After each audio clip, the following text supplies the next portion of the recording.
हमारी श्यामा जू, किशोरी जू, उनका एक भाव जयदेव महाप्रभु कहते हैं उस भाव से मैं प्रारंभ करूं और फिर जहां ले जाएंगे। अब मैं कल से मैं बता रहा हूं मेरे इतने भाव आ रहे हैं, किसको बोलूं, किसको छोड़ूं, किसको रखूं, समझना बड़ा मुश्किल का काम है। पर फिर भी जो जो भाव आ रहे हैं सबको प्रणाम मात्र करेंगे। 4 दिन में जितना हो जाएगा उतना करेंगे। जयदेव महाप्रभु गीत गोविंद में एक भाव कहते हैं, श्री कृष्ण के प्रियाजू के प्रति प्रेम भाव और श्री प्रियाजू के कृष्ण के प्रति प्रेम भाव, इन दोनों में तुलना कीजिएगा किसके भाव ज्यादा सुदृढ़ हैं। और बहुत ध्यान से सुनो, अब कोई आवे जावे, आप लोग बस शांति से बैठ के श्रवण करना, एक टक भी मुझको निहारे बिना रहना नहीं। हाँ, अभी थोड़ी देर के लिए यहाँ लाला को भी मत निहारी हूं, मोई को देख लो। अब आपको और मेरा ये भाव बन जाए और फिर अद्भुत प्रसंग प्रकट हो। श्री जयदेव महाप्रभु कहते हैं, ठाकुर जी कितने प्रेमी हैं श्री किशोरी जी के। अभिनव जलधार सुंदर द्रतमंदर द्रतमंदर। अभी श्री जगन्नाथ जी भी रथ यात्रा में हैं, वहां भी उत्सव चल रहा है, तो पंडरीनाथ को प्रणाम कर लिया, वृंदावन को प्रणाम कर लिया, किशोरी जी ठाकुर जी तो विराज ही रहे हैं, जगन्नाथ जी को क्यों पीछे छोड़े, उनको भी प्रणाम करो। श्री जयदेव महाप्रभु गाते हैं, अभिनव जलधार सुंदर द्रतमंदर द्रतमंदर। श्रीमुख चंद्र चकोर जय जय देव हरे। श्रीमुख चंद्र चकोर जय जय देव हरे। श्री श्यामा मुख चंद्र चकोर जय जय देव हरे। श्री श्यामा मुख चंद्र चकोर जय जय देव हरे। ओ जय जय देव हरे। जय जय देव हरे। बहुत ध्यान से सुनना। हमारे गिरधर लाल जी अभी दूर से है सके कई अन्य दिख भी नहीं रहे हो, पास आके कथा के विश्राम में देख लेना। हमारे ठाकुर जी कैसे खड़े हैं, एक भुजा ऊपर है, दूसरी भुजा कमर पर है, और श्री गिरधर स्वरूप श्रीनाथ जी के रूप में हमारे गिरधर लाल जी श्रीनाथ जी ही हैं। आपको सही बताएं, ठाकुर जी त्रिभंग ललित स्वरूप में आ जाएं या अधर पर वेणु वाद्य धारण करके रास की मुद्रा में आ जाएं, लेकिन ठाकुर जी का जो ये गिरधर स्वरूप है ना, इसके पीछे बहुत बड़ा रहस्य छुपा है, और वो रहस्य उजागर करते हैं श्री जयदेव महाप्रभु अपनी इस पंक्ति में। जयदेव महाप्रभु का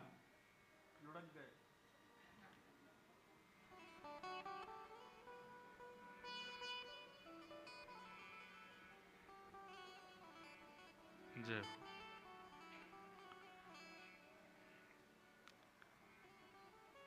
ठाकुर जी कह रहे हैं पोल पट्टी का खोल लो भैया। अरे ब्रजवासी ना खोलेंगे तो कौन खोलेगा।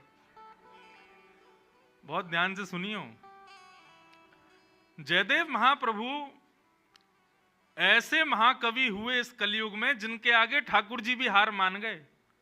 ठाकुर जी ने भी एक प्रकार से हाथ जोड़ दिए, भैया तेरे आगे तो हम भी नतमस्तक हैं। श्री जयदेव महाप्रभु जब भी कुछ कृति बनाते ना तो विशेष रूप से वे जगन्नाथ जी को जगदीश बोलते थे। तो जब भी जाते तो जय जगदीश हरे यही शब्द का उच्चारण करते। लेकिन आज की पंक्ति जैसे ही महाकवि जयदेव ने गाई, अभिनव जलधर सुंदर धृत मंदर हे श्री श्यामा मुख चंद्र चकोर, जैसे ये भाव कहा तो श्री जगन्नाथ जी बोल पड़े, बोले आज जय जगदीश हरे नहीं, आज जय जय देव हरे। आज तो जयदेव तुम्हारी जय हो। अरे तुम कहां से पता कर लेते हो भाई इतने भाव? बोले कैसे? जयदेव महाप्रभु कहते हैं, बोले भगवान इंद्र ने कोप किया ब्रजमंडल पर और तब ब्रजवासियों को रक्षा के लिए आपने गिरिराज जी अपनी इकन्नी उंगली पर धारण किए। आप जगत नियंता जगदाधार जगदीश हो, यदि आप अपनी भ्रगुटी टेढ़ी कर लो तो इंद्र की मजाल है कि वो बारिश करे। लेकिन हमने सुना इंद्र 7 दिन 7 रात्रि तक बरसाता ही रहा। आप चाहते तो क्षण भर में गिरिराज जी धारण करके और भ्रगुटी टेढ़ी करके कहते हे इंद्र, तो इंद्र नाक रगड़ता आपके चरणों में आकर के। लेकिन आपने उसको एक बार भी नहीं डांटा और 7 दिन 7 रात्रि तक अविरल वर्षा होती रही। सामान्य वर्षा नहीं हुई थी वृंदावन में, श्याम तक वर्षा हुई थी, जो कि प्रलय काल के समय होती है। जिस वर्षा के होने पर पूरी पृथ्वी डूब जाएगी, ऐसी वर्षा वृंदावन में हुई थी। और आपने एक बार भी उस इंद्र को टोका नहीं। मुझे रहस्य पता चल गया, आपने क्यों नहीं टोका। ठाकुर जी बोले क्या रहस्य पता चला? बोले कि बढ़िया अवसर मिल गया था, सब ब्रजवासी गिरिराज जी के नीचे खड़े थे और उन्हीं सब ब्रजवासियों को जब आपने नैन भर के देखा कि भाई सब आ गए कि नहीं, तभी आपने क्या देखा कि सन्मुख ब्रजवासियों के बीच में श्री वृषभानु नंदिनी खड़ी हैं, श्री हमारी श्यामा जी खड़ी हुई हैं। तो आपने मन में विचार किया कि भैया इनकी रूप सुधा को पान करवे को या से बढ़िया अवसर नहीं मिलेगा। ये किशोरी जू जब भी इनको देखवे जाओ, कभी अपना मुंह फेर लें, कभी घूंघट कर लें, कभी कहीं चली जाएं, कभी कहीं बैठ जाएं और कोई ना कोई बाधा इनके रूप के दर्शन में आ ही जावे। ये बढ़िया समय है, सब ब्रजवासी खड़े हैं और इतने ब्रजवासी कि महाराज भिच भिच के खड़े थे, एक दूसरे से बिल्कुल लग के खड़े थे, जगह नहीं थी। किशोरी जी अब हिल नहीं सकती, अब कहीं जाएंगी नहीं, ये बढ़िया अवसर है इनकी रूप माधुरी को दर्शन करवे को। तो जयदेव महाप्रभु बोले इंद्र तो 10-5 मिनट वर्षा करने वाला था, बल्कि आपने तो उसको और इशारे किए, बोले करता रहे। ये जब तक श्यामा जी सामने खड़ी हैं, इनकी रूप सुधा को पान करवे को अवसर मिलो है, तब तक तू बरसातो ही रहे। और महाप्रभु जी कहते हैं, बोले हमको तो एक रहस्य और पता चला। बोले क्या? बोले आपके वश की चलती तो 7 महीने बारिश होने वाली थी, वो तो इंद्र के भंडार खत्म हो गए इसलिए 7 दिन में ही पूरे हो गए, नहीं तो आप तो इंद्र को रोकते ही नहीं। श्यामा मुख चंद्र चकोर जय जय देव। तो भैया ये गिरिराज पर्वत धारण लीला 7 दिन तक इसलिए चली क्योंकि किशोरी जी खड़ी थी सामने। यदि किशोरी जी कहीं और होती, थोड़ी दूर होती या ठाकुर जी के सन्मुख नहीं होती, 7 मिनट में गिरिराज जी रखने वाले थे ठाकुर जी, इतना लंबा समय क्यों बिताते? तो किशोरी जी के मुखमंडल को देखने में इतने व्यस्त है गए श्याम सुंदर, इंद्र को इशारा और कर दियो बरसात हो रहे ताकि इनको देखते रहे हम।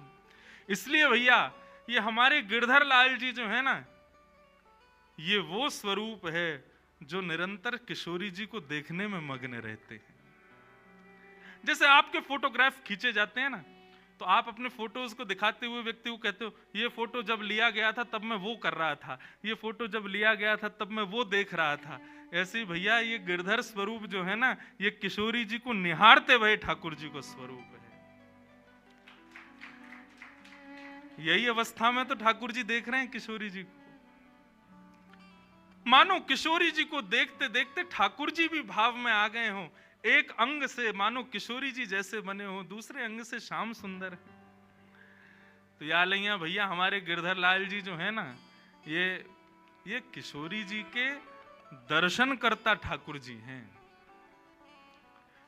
कई लोग हमसे पूछे हैं, बोले आपके लाल जी की नेत्र नीचे क्यों हैं? मैंने कहा नेत्र नीचे हमारे हैं क्योंकि ये केवल श्री जी को ही देखना चाहें। बाकी औरन से नजर छुपा के नीचे खड़े रहें, लाओ श्री जी को सामने, प्रकट कर दो श्री जी को, तुरंत ठाकुर जी नेत्र ऊपर करके देखेंगे जरूर, क्योंकि ये स्वरूप केवल श्री जी को देखवे के काजे है और भाव नहीं है। तो ऐसे हमारी श्यामा जी के मुखमंडल के देखवे के सबसे बड़े रसिया कौन? हमारे गिरधर लाल श्रीनाथ जी। उस भाव से श्री गिरधर लाल विराज रहे हैं।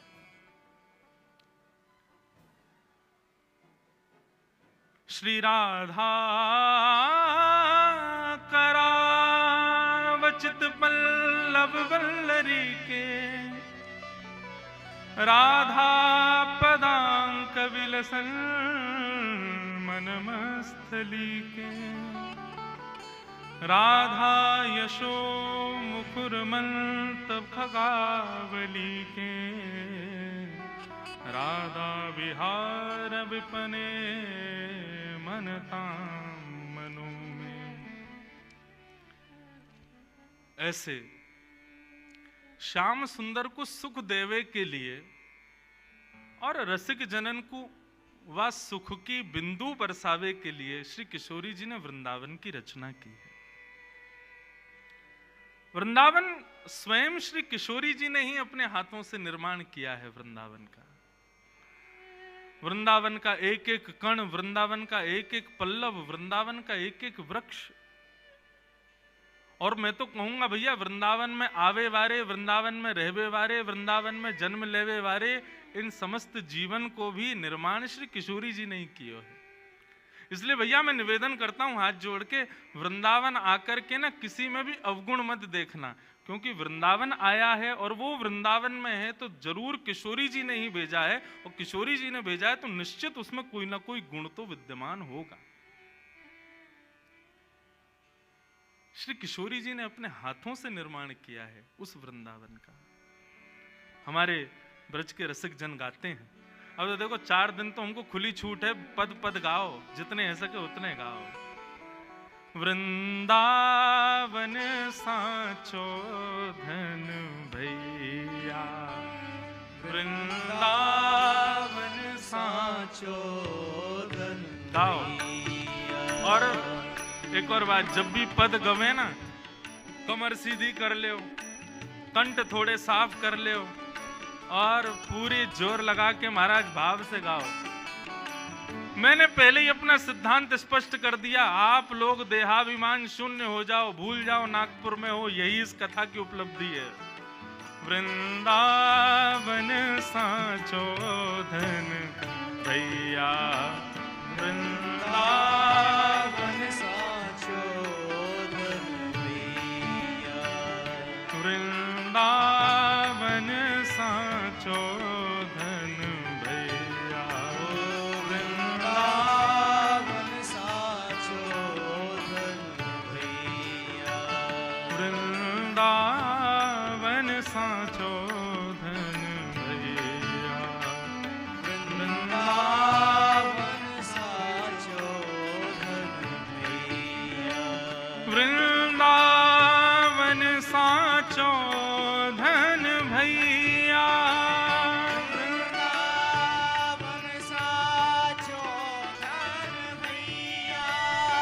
वृंदावन साचो धन भैया, वृंदावन साचो धन भैया, वृंदावन साचो धन भैया, वृंदावन साचो धन भैया, हे वृंदावन साचो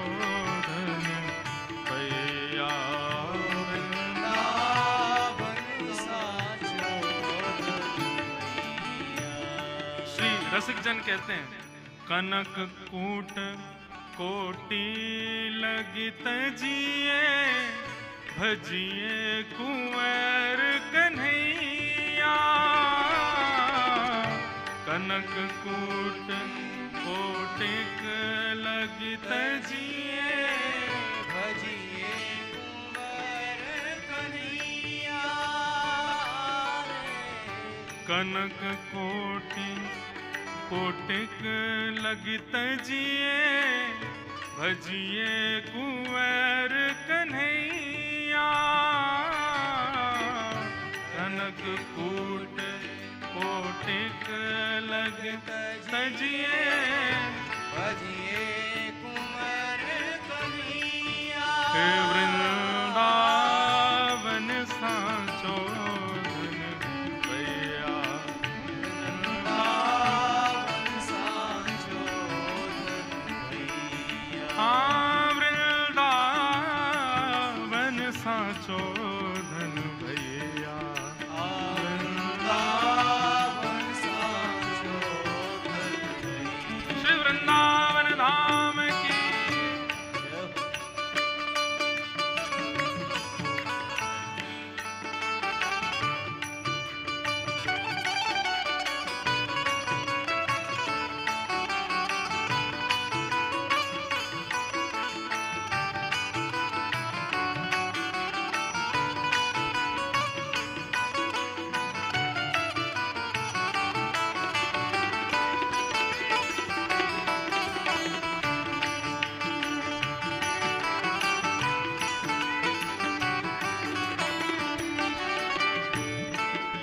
देखो मैंने कहा ना, वृंदावन श्री जी का अधिकार देगा।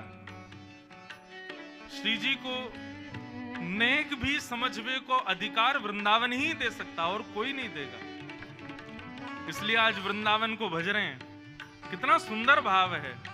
जहां श्री राधा चरण रेणु की, कमला लेत बलैया। जहां श्री राधा चरण रेणु की, कमला लेत बलैया। मतलब भाई हम लोग कहाँ हैं, विचार करो। जिस वृंदावन में किशोरी जी की बलैया, वो कमला यानी लक्ष्मी नहीं ले सकती। किशोरी जी की बलैया नहीं ले सकती, किशोरी जी के अंग की बलैया नहीं ले सकती, किशोरी जी के चरणों की बलैया नहीं ले सकती। किशोरी जी जब चली जाती है ना, तब उनके श्री चरणों का जो चिन्ह है, लक्ष्मी उसकी बलैया लेती है। इतने प्यारे हैं श्री किशोरी जी के चरण चिन्ह। सोचो, जिन चरण चिन्हों की लक्ष्मी बलैया लेती है, वो चरण कितने प्यारे होंगे। और उन चरणन को सदा श्याम सुंदर मस्तक पर रखें, तो श्याम सुंदर कितने प्यारे होंगे। किशोरी जी की उपमा कहां तक कहें भैया। गाओ, जहां श्री राधा चरण रेणु की, कमला लेत बलैया। जहां श्री राधा चरण रेणु की, कमला लेत बलैया। आतुर वन में व्यास पुकारे। आतुर वन में व्यास पुकारे। आतुर वन में व्यास पुकारे। आतुर वन में व्यास पुकारे। है कोई रसिक सुनैया। है कोई रसिक सुनैया। ओ, है कोई रसिक सुनैया। है कोई रसिक सुनैया। वृंदावन सांचो धन भैया। वृंदावन सांचो धन भैया। हे वृंदावन सांचो धन भैया। वृंदावन सांचो धन भैया। कनक कूट कोटिक लगत जिए। कनक कूट लगत जिए। जिनको समझ नहीं आया हो वो समझो। श्री हरिराम व्यास जी कह रहे हैं, भैया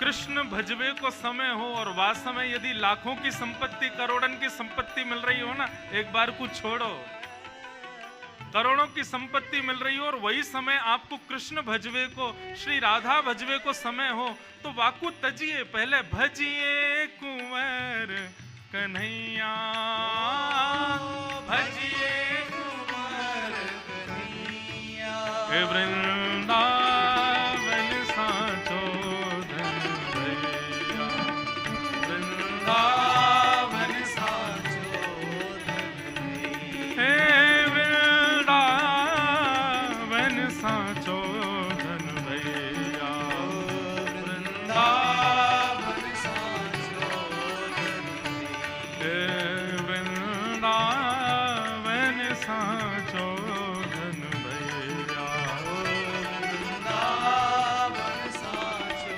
धन भैया। ये हम आचार्य को प्रणाम कर रहे हैं। वृंदावन आचार्य है, वृंदावन गुरु है। बंधुओं, श्री वृंदावन चतुर्व्यूह रूप धारण करके श्री जी की सेवा करता है। जैसा कि मैंने आज के प्रसंग के प्रारंभ में कहा कि सहचरियों में, सखियों में, गोपियों में अग्रगण्य यदि कोई है, अभी तक नाम सबने ललिता विशाखा के सुने, लेकिन यदि हमसे वास्तविक पूछो तो श्री जी की सेवा में अग्रगण्य सहचरी स्वयं वृंदावन है। क्यों? क्योंकि वृंदावन का स्वयं निर्माण श्री जी ने ही किया है। किस लिए किया है? केवल श्याम सुंदर को सुख प्रदान कर रहे, और श्याम सुंदर प्रसन्न हो तो श्री जी अपने आप प्रसन्न हो जाएं।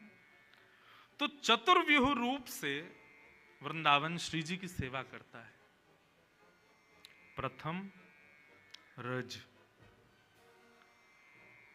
प्रथम व्यूह जो वृंदावन का श्री जी की सेवा में है वो है रज।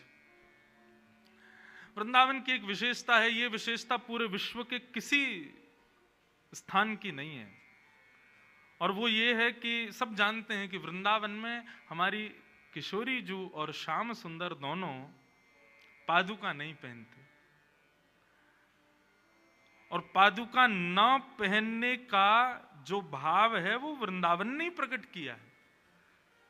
वृंदावन ने अपने आप को इतना योग्य बनाया कि श्री श्याम सुंदर किशोरी जी के मन में भाव ही नहीं आता कि हम यहाँ पादुका पहने, और क्योंकि वृंदावन को स्पर्श सुख देना है इसलिए भी पादुका नहीं पहनते। तो सर्वप्रथम वृंदावन जो श्री जी की सेवा में आए हैं वो रज के भाव से। चतुर्व्यूह में प्रथम रज, चतुर्व्यूह में दूसरा स्वरूप है वृंदावन के लता, गुल्म, पत्र, पुष्प, फल, जिन सघन कुंज में ठाकुर जी और श्री किशोरी जी निरंतर रास विहार करते हैं, अनंत सुख की प्राप्ति करते हैं। तो दूसरा व्यूह, एक प्रकार से ये कहा जा रहा है कि गुरु वृंदावन है और वृंदावन के साथ में उपगुरु ये चार हैं, रज और दूसरे सघन कुंज, पत्र, पुष्प, गुल्म आदि। ये विशेष रूप से उन लोगों के लिए जो आजकल वृंदावन तो आते हैं लेकिन वृंदावन के रूप को नहीं समझ पा रहे। वृंदावन में आजकल भीड़ बहुत हो गई है, बहुत पब्लिक आ रही है, लेकिन भैया मुझे उनको देख के ऐसा लगता है कि हीरे को शीशा समझ करके चले जाते हैं। वो वृंदावन को जान ही नहीं पा रहे, वृंदावन को पहचान ही नहीं पा रहे। वृंदावन प्रथम रज के भाव से श्याम सुंदर और श्री जी की सेवा में है, दूसरा लता, गुल्म, पत्र, पुष्प, फल, इनके भाव से श्री जी की सेवा में है। जब हमारे श्याम सुंदर और श्री जी विहार करते हैं ना, कई जगह पदों में पढ़ने में आता है कि जिन वृक्षों पर फल उत्पन्न नहीं हुए होते या हो भी गए होते लेकिन कच्चे होते हैं, जैसे ही देखते हैं किशोरी जी आ रही हैं, श्याम सुंदर आ रहे हैं, तो फल अपना वो वृक्ष अपना पूर्ण जोर लगा देता है, उस फल को तुरंत पका देता है, उस पुष्प को तुरंत सुगंधित करता है कि हमारे इस भाव से रीझ कर श्यामा जी इसका स्पर्श कर लें, इसका सेवन कर लें। साल भर में जो वृक्ष एक पुष्प को सुगंधित करने में श्रम करता है, वो श्री जी के आने पर क्षण भर में करता है। श्रमित तो बहुत हो जाता है, लेकिन श्री जी सेवा में स्वीकार करें, इसके लिए वृंदावन के वृक्ष, गुल्म, पत्र, पुष्प ये सब अपने आप को सुगंधित और पुष्पित करके रखते हैं। तो वृंदावन की दूसरी सेवा का भाव है वहां के लता, गुल्म, वृक्ष, पत्र। श्री व्यास जी कहते हैं, वृंदावन के रूख हमारे मात पिता गुरु बंधु। वृंदावन के वृक्ष, वल्लरियां ये सब कौन है? ये सब हमारे माता हैं, पिता हैं, गुरु हैं, बंधु हैं, ये सब हमारे। इसलिए हमारे ब्रजमंडल में कई संत जन तो वृक्षों से ही लिपट लिपट करके आनंदित होते हैं। तमाल वृक्ष को देख करके सोचते हैं कि ये जरूर श्याम सुंदर ही होंगे। तो वृंदावन का दूसरा सेवा प्रकल्प है वहां के लता, गुल्म, पुष्प, वृक्ष। उनका प्रयोग कभी अपने लिए मत करना बंधु। संसार के पुष्प फलों का प्रयोग अपने लिए कीजिएगा, लेकिन श्रीधाम वृंदावन यदि आप जाओ तो वहां के पुष्प, पत्र, फलों का प्रयोग अपने लिए कभी मत करना, क्योंकि वो आपके लिए हैं नहीं, वे श्री जी की सेवा के लिए ही हैं। हमारे लाल जी यहां नागपुर में विराजते हैं, तो यहां पर सेवा में आने वाले पुष्प भी राधा बाग से ही आते हैं। किशोरी जी के बाग के पुष्प ही सेवा में पधारते हैं।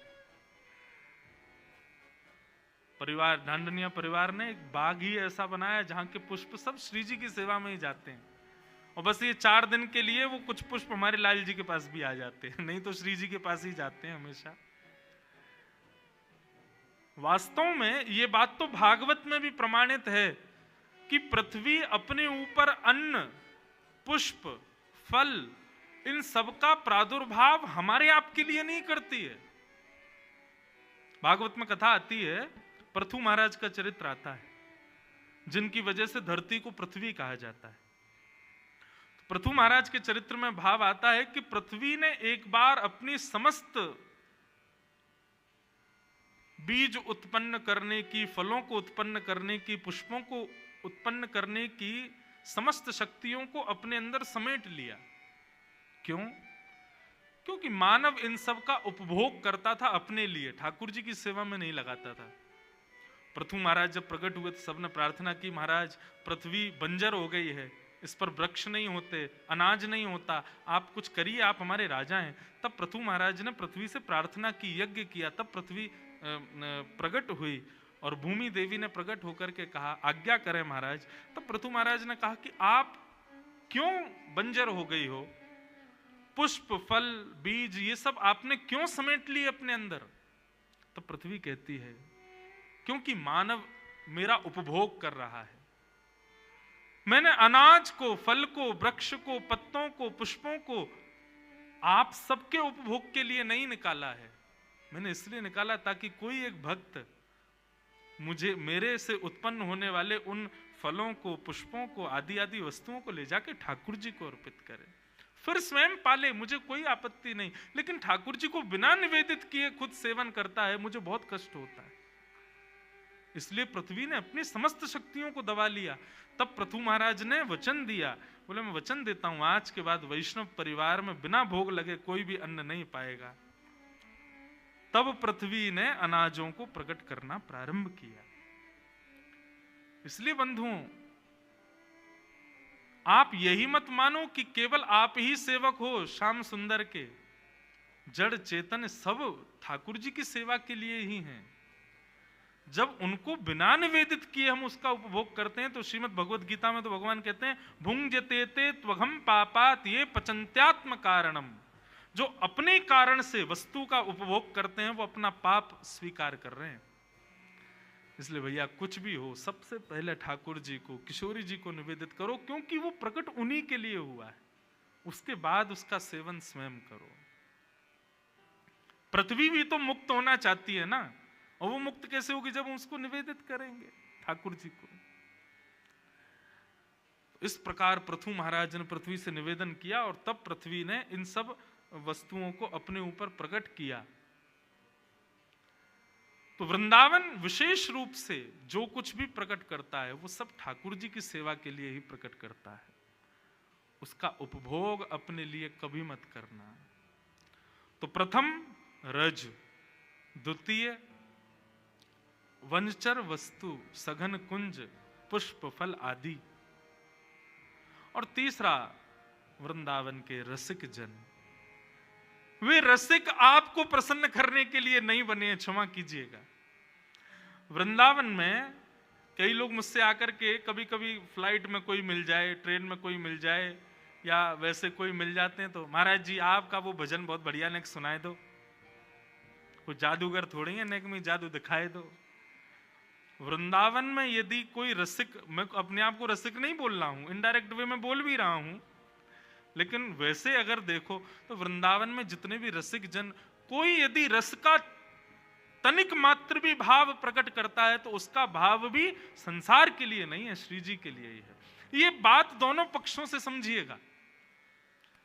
रसिक जन भी इस बात का ध्यान रखें कि यदि हमारे भीतर रस प्रकट हुआ है तो उससे हम संसार को ना रिझाएं, श्यामा शाम को ही रिझाएं।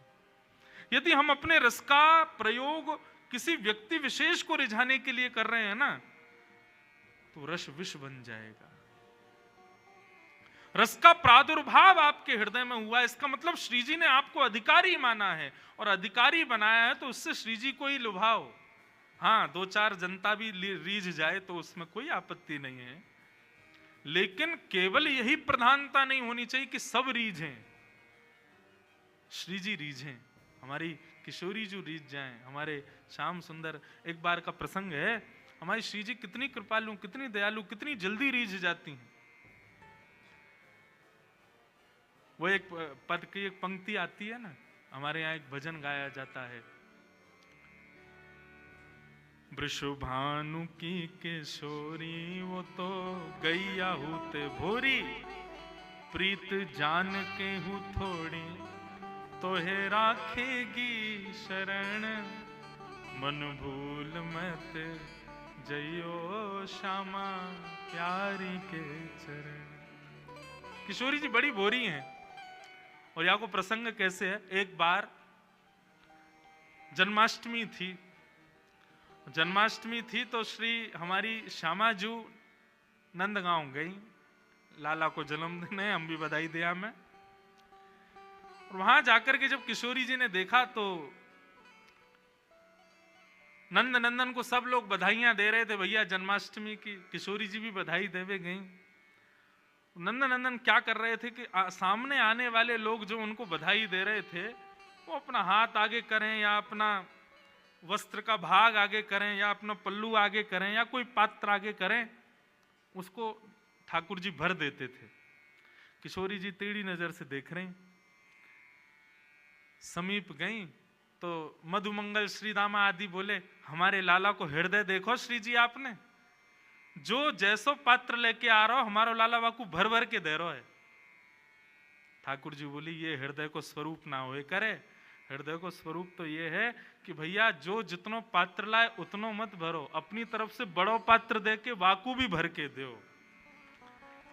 या में कौन सी निर्मलता, कोई ने हाथ आगे किए, अब बेचारे को हाथ इतना छोटो कि वहां में 2 ही लड्डू आ सके, तो बेचारे को 2 ही मिलेगा। अब कोई पात्र बड़ो लिया है तो वाकू भर के दे रहे हैं। अरे हमारे श्याम सुंदर को भाव तो ऐसा होना चाहिए, बड़े बड़े पात्र लेके आओ, सबन को पात्र दो और फिर वाकू भरो, तब उन पर कृपा करो। ललिता विशाखा ताली बजाने लगी, देखो हमारी श्री जी को भाव, ये पैज तो चलती रहे। हमारी श्री जी तो बड़ी कृपालु, बड़ी दयालु है, नेक में ही दया कर दें, नेक में ही कृपा बरसा दें।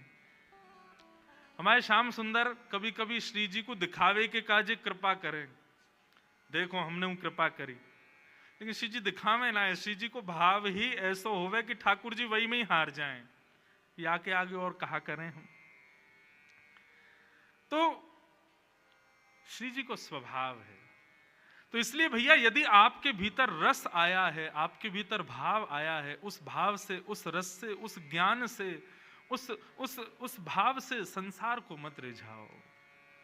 ये वृंदावन चतुर्व्यूह से श्री जी की सेवा करता है। तो तीसरा व्यूह जो है वो रसिक है, रसिक जन। वृंदावन के रसिक जन हो या वृंदावन के बाहर रहने वाले रसिक जन हो, वे सब अपने भाव से किशोरी जी को प्रसन्न करें, उनको आनंदित करें, ऐसा भाव है। और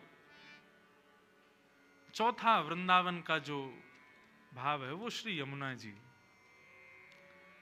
रज वृक्षवल्लरी सघन कुंज, रसिक जन और श्री यमुना, इन चतुर्व्यूह रूप से वृंदावन श्री जी की सेवा करता है। हमारे श्याम सुंदर की सेवा करते हैं, उनको लाड़ लड़ाते हैं, उनको प्रसन्न करने का भाव करते हैं। इसलिए वृंदावन आओ तो इन चारों की शरण ग्रहण करो। रज सघन कुंज लता गुल्म पत्र पुष्प, रसिक जन और श्री यमुना जी। इन चारण को प्रणाम प्रथम करो, वाके बाद बिहारी जी को दर्शन करो, वाके बाद राधा वल्लभ जी को दर्शन करो, वाके बाद राधा रमन जी के पास जाओ। अभी हम लोग चूक क्यों रहे हैं पता है? ये वृंदावन को सेल्फी पॉइंट और ये रील्स बनाने की स्थिति में क्यों लिया है हम लोग? क्योंकि हमने गुरु का आश्रय तो लिया ही नहीं। हमने 4 गुरुओं को छोड़ सीधे ठाकुर जी का दर्शन किया, हम उसको समझ ही नहीं पाएंगे, हम उनको जान ही नहीं पाएंगे।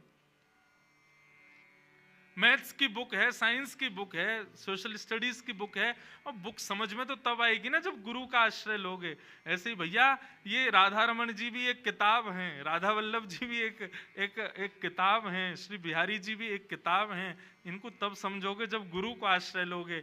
हम किसी व्यक्ति विशेष के पास जाने की नहीं कह रहे। ये 4 गुरु वृंदावन में हैं चतुर्व्यूह रूप से। श्री रज, श्री सघन कुंज, श्री रसिक जन और श्री यमुना जी। इन चारों को आश्रय पहले लो और वाके बाद आप प्रवेश करो। आपको वास्तव में लगेगा कि हमने राधा वल्लभ जी 10 बार गए लेकिन दर्शन पहली बार भयो है। 10 बार बिहारी जी गए लेकिन दर्शन आज पहली बार। जैसा हुआ वैसा पहले कभी नहीं हुआ। गुरु के आश्रय में होकर के फिर जाओ। ये चतुर्व्यूह है वृंदावन का। इनके आश्रय के बगैर वृंदावन जाना एक प्रकार से व्यक्ति वंचित हो रहा है उस महाभाव से, उस महारस से। और बंधुओं, हमारा वृंदावन जो है ना, मैं एक बात कहा करता हूं अपनी कथा, ब्रजवासी वो नहीं जो ब्रज में रहे, ब्रजवासी वो जिनके चित्त में ब्रज रहे। नागपुर के लोग हैं कई यहाँ बंबई से भी आए हैं, कई यहाँ कलकत्ता से भी आए हैं, दूर दूर से सब लोग आए हैं। आप कहीं भी रहो, सदा ब्रज आपके चित्त में है। तो आप विश्वास मानो, जब ब्रजवासियों की अटेंडेंस रोज होती होगी ना, तो उन ब्रजवासियों की अटेंडेंस में 500-600 तो नागपुर के लोगों की भी अटेंडेंस हो जाती होगी। क्यों? बोले शरीर से भले ही नागपुर में थे, चित्त से तो वृंदावन में ही थे ना। 200-300 लोग कलकत्ता की भी अटेंडेंस लगाते होंगे, भले ही देह से कलकत्ता में थे लेकिन चित्त से तो वृंदावन में थे ना। 100-150 लोग बंबई के भी अटेंडेंस लगाते होंगे, देह से भले ही कहीं भी थे, चित्त से तो श्री धाम में थे ना। और निश्चित अभी वृंदावन की गणना चित्रकेतु कर रहे होंगे ना, प्रेजेंट लगा रहे होंगे कौन कौन आया। निश्चित ही चितनवी हॉल में बैठे हम सब की भी गणना हो ही गई होगी, क्योंकि बैठे भले कहीं भी हैं, वृंदावन को याद तो कर रहे हैं ना। आप चाहे नागपुर रहो, बंबई रहो, कलकत्ता रहो, यहां रह करके भी इन चतुर्व्यूह का स्मरण नित्य करो। ब्रज की रज, ब्रज के लता गुल्म पत्र पुष्प, ब्रज के रसिक जन और श्री यमुना जी। इन चारों को कोई व्यक्ति यदि नित्य प्रणाम करे, मुझे ऐसा लगता है कि श्री जी और हमारे ठाकुर जी फिर उसको कितना भी अभागा हो उस पर कृपा करेंगे निश्चित, क्योंकि ये योग्य बनाते हैं उनके।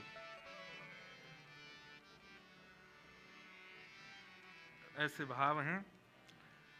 तो अब ये इस प्रकार से कुछ ना कुछ भाव तो हम सुनाते रहेंगे। एक लीला का मधुर दर्शन करें। पिछली बार भी हमने कुछ लीलाएं सुनी थी, मुंदरी चोरी लीला सुनी थी, नौका विहार लीला सुनी थी, और कौन सी सुनी थी बताओ? हाँ, मान लीला सुनी थी, और कौन सी सुनी? हाँ, प्रथम मिलन लीला सुनी थी। अब यही सब लीलाओं में एक बड़ी अद्भुत लीला आज मिली ठाकुर जी की और किशोरी जी की, उसका दर्शन करें। इतना सुंदर भाव है।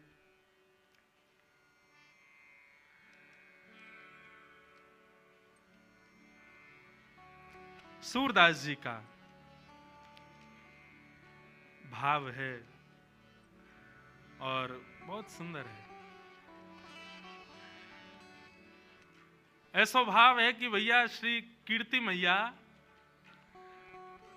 वैसे तो किशोरी जी हमारी इतनी सुकोमला हैं, सदा सखीन के मध्य में रहें, सब सहचरी सेवा करें, लेकिन आज कीर्ति मैया किशोरी जी से ऐसे ही केवल दिखाने के भाव से, समाज को दिखे उस भाव से किशोरी जी से कहती हैं, लाली अब धीरे धीरे घर के कामकाज भी सीखो, आने चाहिए, लेकिन कामकाज सिखावे तो हैं कीर्ति मैया, लेकिन ये ललता विशाखा आदि सब सखी ऐसी हैं कछु करन ना दें किशोरी जी को। लेकिन आज किशोरी जी हट करके बैठी हैं कि नहीं, आज मैया जो कार्य कहेगी हम जरूर करेंगे। और मैया ने कार्य कह दियो है, बोले लाली आज एक काम कर, गौशाला में जाके गैया को दूध काट के ला। और किशोरी जी आज गैया को दूध दोहे में जा रही हैं। इतनी सुंदर लीला है। अच्छा, आजकल तो गौशालाओं में गायों को बांध देते हैं, लेकिन प्राचीन काल में ऐसा नहीं था। किशोरी जी को देख करके गैया के भी मन में भाव आया हो या लीला को और बढ़िया संवरण किया जाए। तो किशोरी जी तो जैसे ही दूध दोहे हुए बैठी हैं, अत्यंत सुकोमला, अत्यंत सुकुमारी किशोरी जी के हस्तकमल को स्पर्श पाकर के गाय मन में विचार करने लगी, श्रम है जाएगा श्री जी को, या काम में तो एक ही निपुण है, नंद नंदन वही तो करवाएंगी। तो गैया वहां से भागी, अब पीछे पीछे श्री जी भाग रही हैं, ललता विशाखा भाग रही हैं गैया को पकड़वे को। इतने में ही सघन कुंज में सामने नंद नंदन दिखाई दिए हैं। नंद नंदन ने जैसे ही देखो सोई किशोरी चिल्ला के बोली, अरे नेक मेरी गैया को पकड़ो, दूध दोहनो है, अरे नेक या को पकड़ लियो। इतने में ही ठाकुर जी ने महाराज अपने सुंदर पराक्रम से वह गैया को पकड़ लियो और गैया को पकड़ के बोले, कहो श्री जी कहा सेवा करें आपकी? बोले आज मैया ने हमको सेवा दी है कि जाओ गैया को दूध दोहे के लाओ। हम दूध दोहे में आई हैं, लेकिन ये गैया रुके ही नहीं रही है। ठाकुर जी बोले दूध दोहना आवे तुम पे? बोलो क्यों नहीं आवे, नेक दोहे के दिखाओ। अब जैसे ही श्री जी फिर छुए बैठी, गैया फिर भागने लगी। तब ठाकुर जी कह रहे हैं देखो हम दोहे के दिखाएं आपको, गैया को दूध कैसे दोहो जाए। और वही भाव को श्री सूरदास जी महाराज वर्णन कर रहे हैं, अति सुंदर। सब लोग गाओ।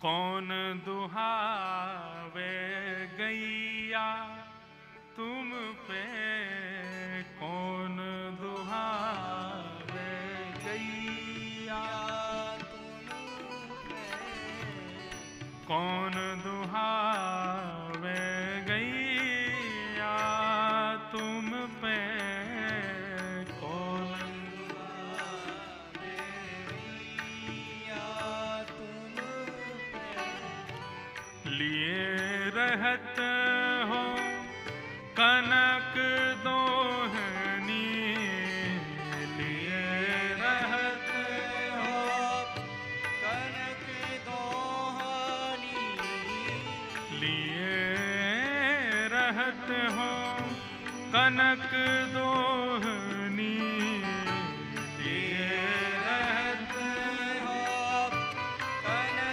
दोहनी, बैठत हो अध पैया तुम पे, बैठत हो गैया तुम पे, बैठत हो अध पैया तुम पे, बैठत हो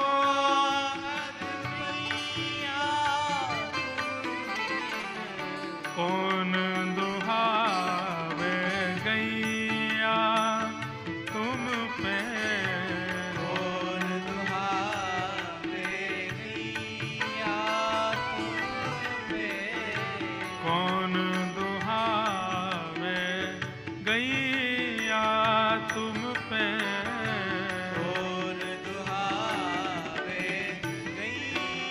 आहा। अति रस काम प्रीत जानी के, अति रस काम प्रीत जाने की। आवत खरिक दुहैया तुम पे, आवत खरिक दुहैया तुम पे। किशोरी जी कह रही हैं तुम पे कौन गैया दुहावे को, तुम्हारे लक्षण गैया दुहवे वाले तो लगना रहे हैं। ठाकुर जी बोले क्यों, हम या जन्म के नहीं, हम तो जन्म जन्मांतर के ग्वाला हैं, हमसे भैया गड़िया गैया कौन दुहे सके। बोले कनक सोने की बाल्टी हाथ में लेकर के और अधपैया आधे आधे घुटनेन पे बैठ गए और कह रहे हो गैया दुहवे आई हैं। हम सब जाने तुम्हारी बातन ने, तुम ये गैया वैया चरावे ना आओ सगन कुंज में। ठाकुर जी बोले तो फिर क्यों आवे हम। बोले हम जैसी सुंदर नई नवेली गोपीन को देखवे के काजे आओ तुम, तुम्हारी सब बातन ने जाने हम। यशोदा मैया और नंद बाबा के आगे कोई बहानो चाहिए या हमारे गैयान को बहानो बना के आओ कि गैया चरावे जा रहा हूं। तुम्हारी सब करतूतन ने जाने या वन में आके सगन कुंज में आके गोपीन को ताड़ हो आप तो। ठाकुर जी बोले अरे ऐसी कैसी बात कर दी। मधुमंगल श्रीदामा बोले लाला ये तो बड़ी हमारी तोहीन है रही है, कछु करके दिखा। बोले कहा करके दिखाऊं, गैया गैया दूध दोहे के दिखाने, कैसे दोहे जाए या कुछ दिखा तो सही। ठाकुर जी बैठ गए, सोने की बाल्टी है नीचे धरी है, गैया भी आनंद ले रही है। आज आनंद आवेगो ठाकुर जी की और किशोरी जी की मधुर लीला चल रही है और ठाकुर जी दूध दोहे रहे हैं। अब दूध दोह तो रहे हैं, अब थोड़ी देर तो दूध काटते काटते बाल्टी में जावे, लेकिन जैसे श्री जी सामने आवे सो दूध की बाल्टी से वो धार अलग हटके नीचे जमीन पे गिरने लगे। अब किशोरी जी और सब गोपी मुंह पे हाथ धर के ऐसे में देखो ये दूध काटनो आवे इन पे, आधो दूध तो नीचे फैला दियो।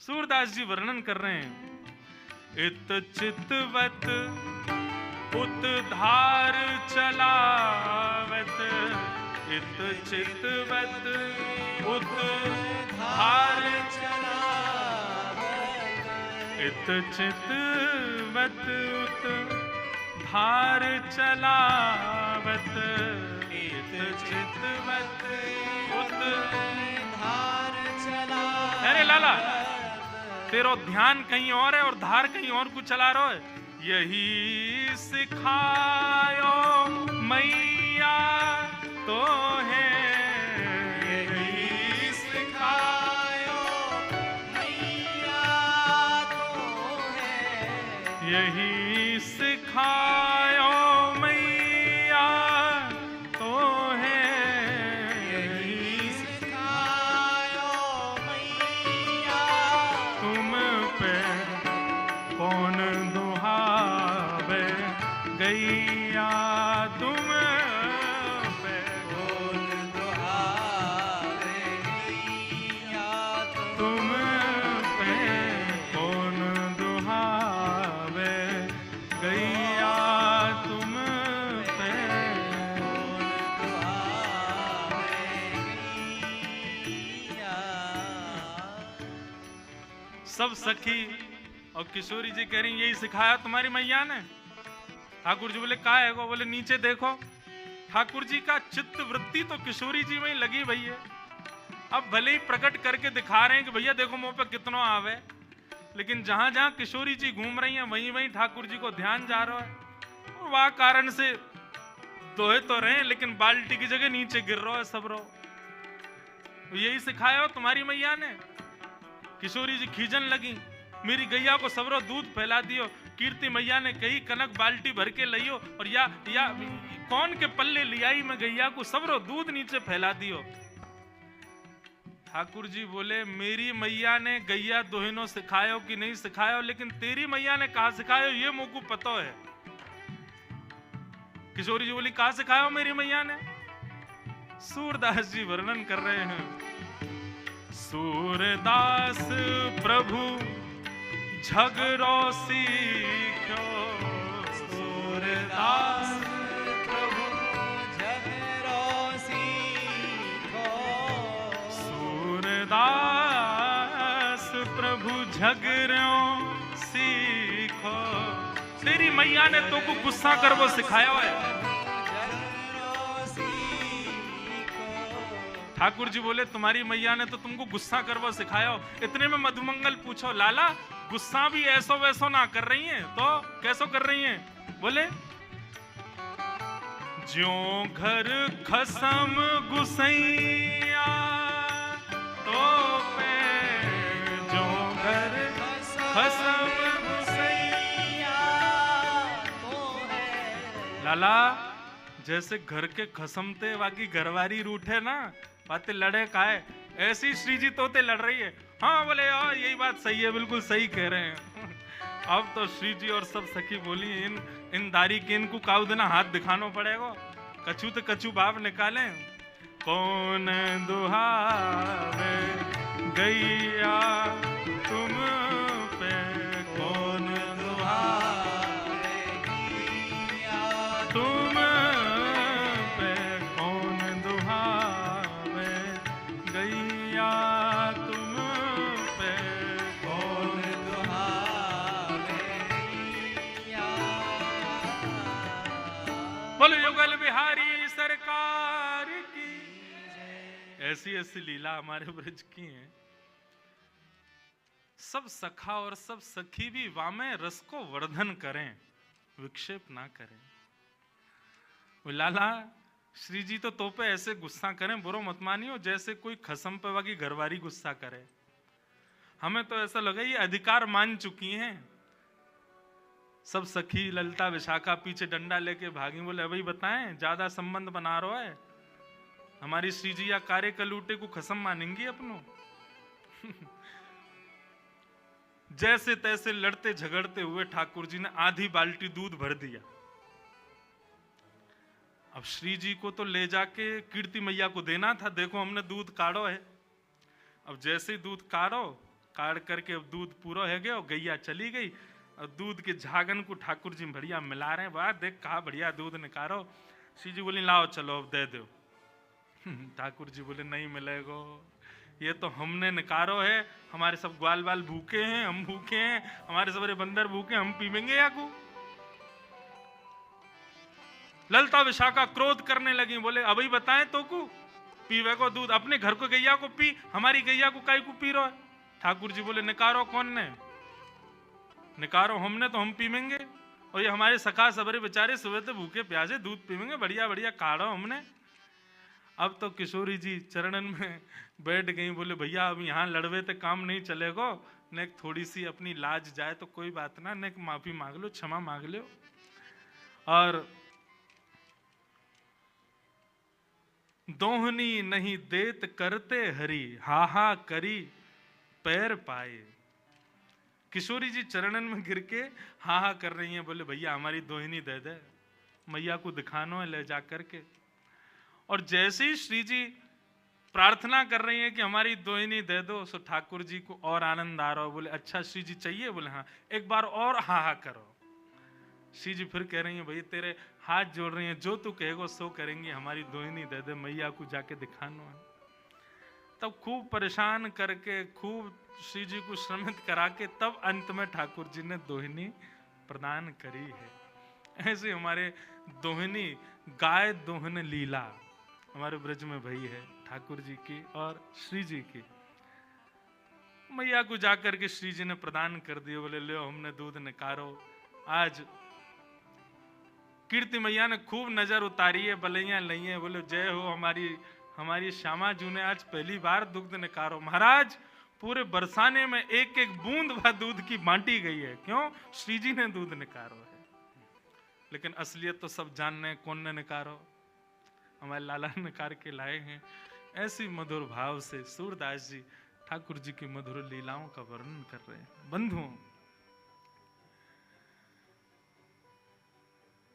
ये परस्पर जो प्रेम भाव है ना ये केवल हम आप सबको उस रस का केवल एक बिंदु चखाने के लिए श्री जी और ठाकुर जी करते हैं। कई बार श्री जी के भाव प्रकट करने में ना कभी कभी डर लगता है। आजकल के सामान्य भावों को सुनने वाले लोग कहीं इससे कोई अनर्गल अर्थ ना निकाल लें। हमारी श्यामा जू, हमारी किशोरी जू, उनके भाव में कहीं कोई विश्लेष ना आ जाए, इसलिए भय लगता है कभी कभी। लेकिन हमारी श्री जी को प्रेम कैसा पता है? अंतर्निष्ठ प्रेम। अंतर्निष्ठ प्रेम किसे कहते हैं? सामने देखोगे तो ऐसा लगेगा कि लड़ रही हैं, गुस्सा कर रही हैं, लेकिन जैसे ही श्याम सुंदर चले जावे वाके बाद श्री जी को प्रेम मानो रोम रोम से प्रकट हो गए। और वह सुंदर प्रेम को वर्णन श्री नंददास जी महाराज अपनी वाणी में करें। बहुत सुंदर भाव है। हमारी और सर्वेश भैया की आपस में एक दूसरे को पदावलियों की वो होती है, क्या बोलते हैं उसको, कंपटीशन होता है, पद भेजो कंपटीशन। ये पद भेजते हैं तो मैं सोचता हूं इससे दुगना बढ़िया भेजूंगा। ये जो पद भेजते हैं उससे मैं रात भर चिंतन में चला जाता हूं, फिर हम ऐसा पद भेजें ये एक आध महीना को चिंतन में चले जाएं। तो किशोरी जी का एक सुंदर भाव श्री नंददास जी वर्णन करते हैं। किशोरी जी का प्रेम कैसा। अब गैया दोह के तो आ गई वापस, वहां तो खूब लड़कियां आई, झगड़ के आई हैं श्याम सुंदर से, लेकिन अब एकांत में जब बैठी हैं तब श्याम सुंदर को स्मरण करते हुए किशोरी जी कितने सुंदर भाव कह रही हैं। आहा,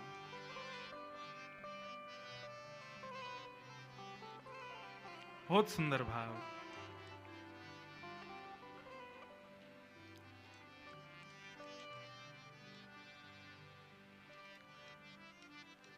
मैं पछहार रही बहू तेरो,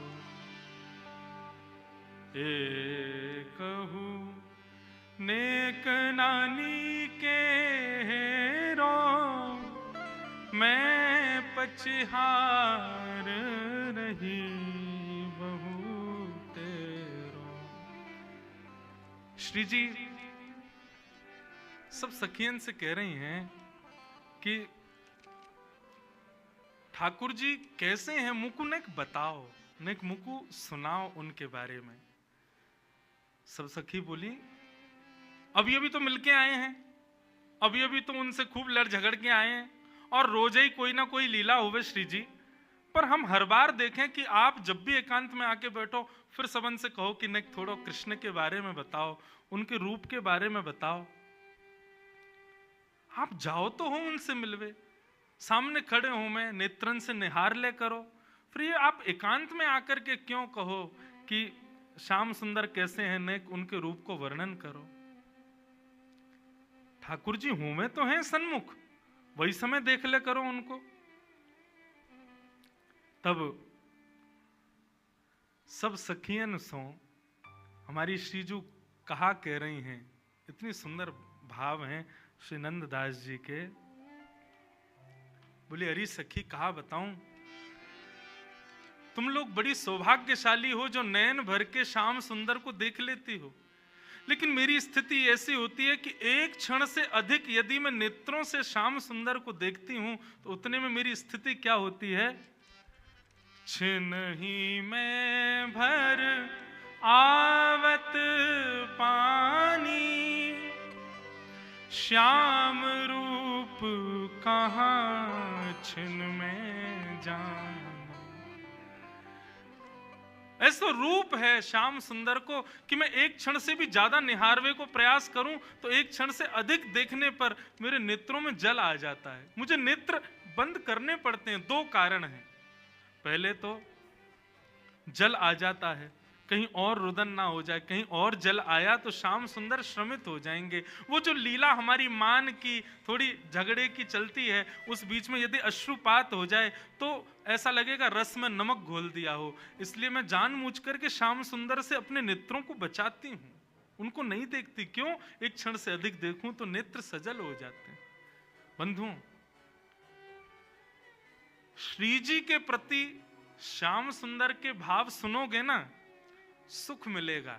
लेकिन श्याम सुंदर के प्रति श्री जी के भाव सुनोगे ना, नेत्र सजल हो जाएंगे। छिन ही में भर आवत पानी, श्याम रूप कहाँ जिनमें जान। एक क्षण में ही मेरे नेत्र सजल हो जाते हैं, मैं उनके रूप को निहार नहीं पाती हूं। और दूसरा भाव क्या कहती हैं? दूसरा भाव में ठाकुर जी को इसलिए नहीं देख पाती, नैन दो छवि अमित अगाधा। अरे सखियों, श्याम सुंदर को रूप तो अपार है, और वह अपार रूप को देखवे के काजे नेत्र केवल दो ही हैं हमारे पास में। भाव समझिएगा, नयन दो छवि अमित अगाधा, और उसमें भी तापर पलक करत हैं वाधा। एक तो इतने सुंदर श्याम सुंदर, और उनको देखवे के काजे या जड़ विधाता ने दो ही आंख दी हैं, और इन दो आंखन से भी उनको निहारवे को प्रयास करें तो जल तो आ ही जावे, वाद से पहले ये पलक भी बाधक बन जाती हैं। बीच बीच में देखते देखते आंखें भर आती हैं, और उसके अलावा भरें भी ना तो आंखें श्रमित हो जाती हैं, तो पलक गिर जाती हैं। श्याम सुंदर सामने हो और उस समय पलक गिरती हैं, तो गोपियां गोपी गीत में कहती हैं, त्रुटिर युगायते त्वाम पश्यताम जड़ उदीक्षताम। अरे जड़ विधाता, तू जानता नहीं था कि श्याम सुंदर हमारे सामने आने वाले हैं? तूने ये पलक क्यों बनाई? आपको पता है देवताओं में और मानव में अंतर क्या है? देवता अनमिष होते हैं, उनके पलक नहीं होती। मतलब स्वरूप तो ऐसा ही होता है, लेकिन जैसे हमारी पलक गिरती रहती है ना, ऐसे देवताओं की पलक कभी गिरती नहीं है। किशोरी जी कह रही हैं, अमित छवि और वाकु देखवे का जे नेत्र दो, और इन दो नेत्रन में भी सखी तामे पलक करत हैं वाधा। कैसे निहारूं उनको, कैसे देखूं? या हमारे मैं आप लोगों से प्रार्थना करूं कि मुझको कृष्ण के भाव सुनाओ, उनके रूप को वर्णन सुनाओ, उनके अंग प्रत्यंग को वर्णन सुनाओ, क्योंकि देखवे की सामर्थ्य मेरी नहीं है। श्री जी के इतने सुंदर भाव। श्री जी कहती हैं, अब एक सखी बोली, तो श्री जी बा कारे कलूटे को देखवे निकाय को है। अरे आप इतनी सुंदर हो, आप तो अपना प्रतिबिंब ही देख ले करो। आपको प्रतिबिंब को जो स्वरूप है ना, वह स्वरूप को ही नेक सांवलो बना दिया जाए तो ऐसा लगेगा श्याम सुंदर ही है। आप तो खुद को ही देख ले करो। वह नंदनंदन को देख के कहा करना है आपको। तब श्री जी कहती हैं, जो ब्रज दीनो जन्म हमारो। अरे सखियों ध्यान से सुनो, यदि ब्रज में हमारा जन्म हुआ है तो ब्रज में जन्म लेने का एक ही कारण है। क्या? जो ब्रज दीनो जन्म हमारो, देखन को मन मोहन प्यारो। ब्रज में जन्म खाने पीने हंसने बैठने घूमने फिरने के लिए नहीं हुआ है। इस ब्रज में जन्म केवल श्याम सुंदर मनमोहन को देखने के लिए ही हुआ है। उनको नहीं देखेंगे तो कैसे काम चलेगा? हमारे यहां तो ब्रज की गोपियां श्रीमद् भागवत के वेणु गीत में कहती हैं, कभी अवसर मिलेगा ना लाल जी के ससुराल में वेणु गीत भी सुनाए। श्री जी तो आ ही जावे। वेणु गीत भी बहुत सुंदर है श्रीमद् भागवत का। गोपी गीत सबने सुना है, लेकिन भागवत के कई ऐसे अप्रकट गीत हैं, उनका भी अद्भुत भाव है। जैसे वेणु गीत, युगल गीत, श्रीमद् भागवत के ऐसे। अब वेणु गीत में क्या होता है, ठाकुर जी वन चरा रहे हैं गैया में, वन में चरा रहे हैं गैया, और वहां बैठ कर के वेणु वाद्य कर रहे हैं। उस वेणु की ध्वनि को सुन करके गोपियां नेत्रबंद करती हैं, और नेत्रबंद जैसे ही करती हैं तो हृदय में ही ठाकुर जी की वो छवि प्रकट हो जाती है जो मन में लीला हो रही है, और उसका वर्णन गोपियां करती हैं। अब श्याम सुंदर ऐसे चल रहे हैं, अब श्याम सुंदर ये लीला कर रहे हैं, वही वेणु गीत है। वेणु गीत में गोपियां कहती हैं, अक्षणवताम फलमिदम न परम विदाम। बोले भैया ये नेत्र किस लिए मिले हैं? सूरदास जी का पद है ना, देखो चाहत कमल नयन को, निस दिन रहत उदासी अखियां, हरि दर्शन की प्यासी प्यासी, हरि दर्शन की प्यासी अखियां, हरि दर्शन की प्यासी। श्याम सुंदर को निहारो। किशोरी जी कह रही हैं, जो ब्रज दीनो जन्म हमारो, देखन को मनमोहन प्यारो। उनको देखने के लिए ही हमारा जन्म ब्रज में हुआ है। किशोरी जी बोली, मैंने तो अब सोच लियो है। ललिता विशाखा बोली, कहा सोच लियो? बोले, अब मैं तपस्या करूंगी। ललिता विशाखा बोली, क्यों? बोले, मैंने सुनी है तपस्या करने के बाद में ब्रह्मा और इंद्र की पदवी मिल जाती है। ललिता विशाखा बोली, आपको ब्रह्मा की पदवी की क्या पड़ी है? बोले, मैंने सुना है पूरे विश्व को ब्रह्मा बनाता है, तो मैं तपस्या करूंगी और तपस्या के बल से मैं विधाता बनूंगी, और यदि विधाता मैं नहीं भी बनी तो ललिता विशाखा बोली, आपको विधाता बनने की क्या जरूरत है? आप विधाता को बनाओ, आप में इतनी सामर्थ्य है। किशोरी जी बोली, सही कह रही है, इस बार तो विधाता विष्णु ने बनायो, लेकिन अगली बार जब प्रलय के बाद पृथ्वी बनेगी तब विधाता को मैं बनाऊंगी। ललिता विशाखा बोली, आप विधाता को बनाओगी? क्यों, कहा करोगी ऐसा? तब किशोरी जी का भाव सुनो। आहा, जो विधि ना को वश कर पाऊं, तो मैं पद्धति कछु और चलाऊं। विधाता जब मेरे चैन से बनेगा तो फिर मेरी जैसी इच्छा होगी वैसा विधाता पृथ्वी को बनाएगा, वैसे पृथ्वी के मानवों को बनाएगा। बोले, अच्छा, तो आप विधाता से कैसे मानव बनवाओगी? बोले, या विधाता ने तो 2 आंख वाले मानव बनाए, लेकिन जब मैं विधाता को बनाऊंगी या मैं विधाता बनूंगी तब रोम रोम प्रति नैन बनाऊं। मैं विधाता को आज्ञा करूंगी कि भैया मानव बनाइयो, लेकिन मानव के जितने तेने रोए बना दिए ना बेमतलब के, कहा काम है इनको, इन प्रत्येक रोम में नेत्र प्रकट कर दियो। रोम रोम प्रति नैन बनाऊं, क्यों? ताकि अमित अगाधा स्वरूप जो श्याम सुंदर को है, हमारो अंग अंग वाको दर्शन करे, हमारो अंग अंग वाको निहारे। और सखी ने को एक और बात सुन, रोम रोम प्रति नैन बनाऊं, और उसमें भी इकटक रहें, ये नेत्र सदा खुले रहें, श्याम सुंदर को देखते रहें, उसके लिए पलक न बनाऊं। रोम रोम प्रति नैन बनाऊं, इकटक रहें पलक न बनाऊं। तब का होगा? तब कछु कहे हुए सखी सब पूरन मन के ठान। किशोरी जी कह रही हैं, तब हमारी मन की मनोकामना पूरी होगी, और उस समय जब हमारे रोम रोम में नेत्र होंगे, बिना पलक के नेत्र होंगे, और जब श्याम सुंदर हमारे सामने आएंगे तब अपने प्रत्येक रों से उनका दर्शन करेंगे, तब हमारे मनोरथ पूर्ण होंगे, तब हमारी मनोकामना पूर्ण होगी।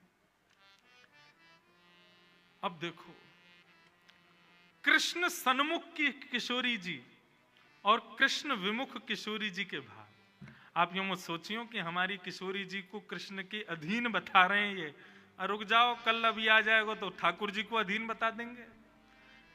वहां में कोई अंतर थोड़ी, दोनों एक दूसरे के अधीन हैं, सदा एक दूसरे के सुख के भाव में तो विराजमान रहते हैं। हमारे बिहारिन देव जी तो एक पद में वर्णन करते हैं कि भैया ठाकुर जी मुकुट क्यों पहनते हैं पता है? अच्छा मुकुट भी पहने तो सीधो पहनने में टेढ़ो क्यों पहने? तो बिहारिन देव जी का वो पद है, कल सुनाऊंगा, वो पद मुझे स्मृति में नहीं। उसमें बिहारिन देव जी का भाव है कि वो टेढ़ा मुकुट इसलिए पहनते हैं ताकि किशोरी जी जब संग चलें तो कहीं धूप की छांव, धूप के प्रकाश से किशोरी जी के चरणन में श्रम ना आ जाए, इसलिए छतरी पकड़वे को इतनो अभी समय ना है, तो अपने मुकुट को ही ऐसो टेढ़ो करके चलें कि मानो श्री जी जब चलें तो उनकी श्री जी के चरणन के ऊपर छतरी को काम ठाकुर जी को मुकुट करते हुए चले, ताकि श्री जी के चरणन को धूप के सूर्य के प्रकाश से कोई श्रम नहीं आ जाए।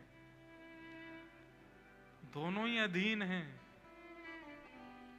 ऐसे भवसागर में गोते लगवा देंगे महाराज की जीवन भर उससे कभी निकल नहीं पाओगे। ऐसे हमारे श्री जी और ठाकुर जी के मधुर भाव हैं। आहा।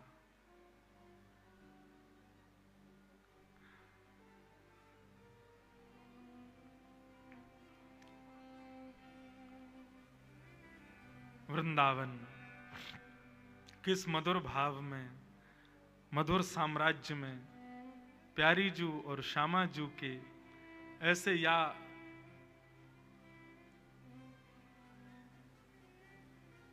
बिना किसी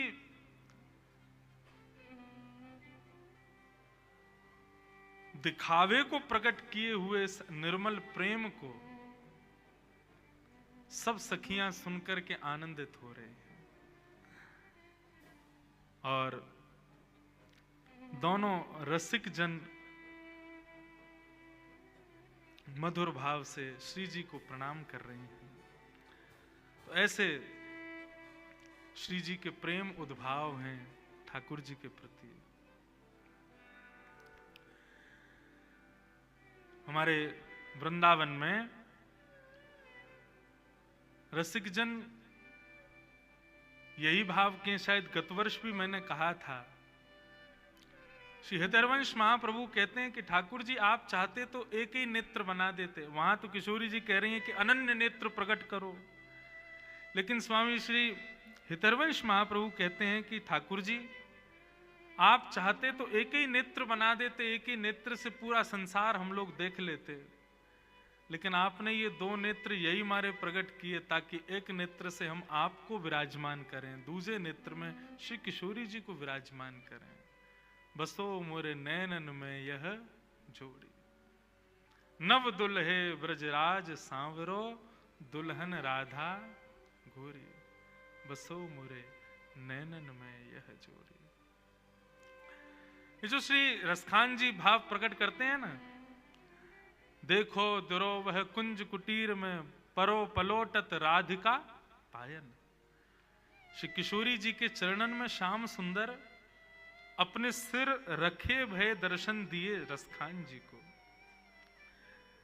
ये भाव भी ठाकुर जी कोई ना कोई लीला ऐसी ढूंढते रहते हैं जिसके कारण से किशोरी जी के सन्मुख जाने का और किशोरी जी को प्रणाम करने का अवसर मिले। श्याम सुंदर उससे चूकना नहीं चाहते हैं। ऐसी एक लीला हमारे ब्रज के रसिक जन सुनाते हैं। एक बार बरसाने में लाल जी कोई ना कोई बहाने ढूंढते रहे, कैसे निज महल में जाऊं, कैसे दर्शन करके आऊं। तो हमारे मलूक दास जी महाराज, उनका एक बड़ा सुंदर भाव है।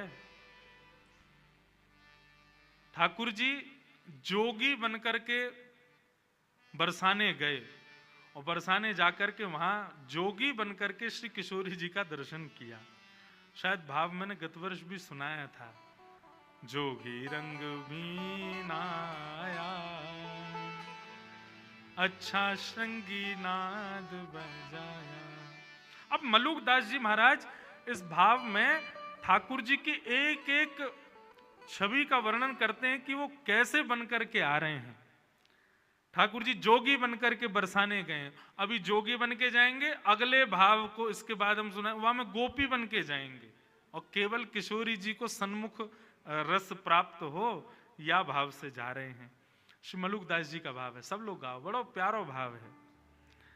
ठाकुर जी कहें कि भैया हम कृष्ण बन के जावें तो कोई ना कोई रोक दे, दुनिया भर की बात बनावे, श्री जी भी हमसे लड़े झगड़े या हमारे रूप बदल के चलो।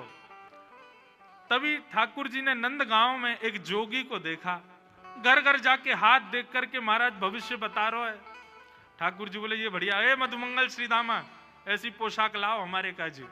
बोले क्यों, हम भी जोगी बन के जाएंगे। बोले क्यों, किशोरी जी की हाथ रेखा देख के आमे ने बता के आमे उनको भविष्य कैसा है।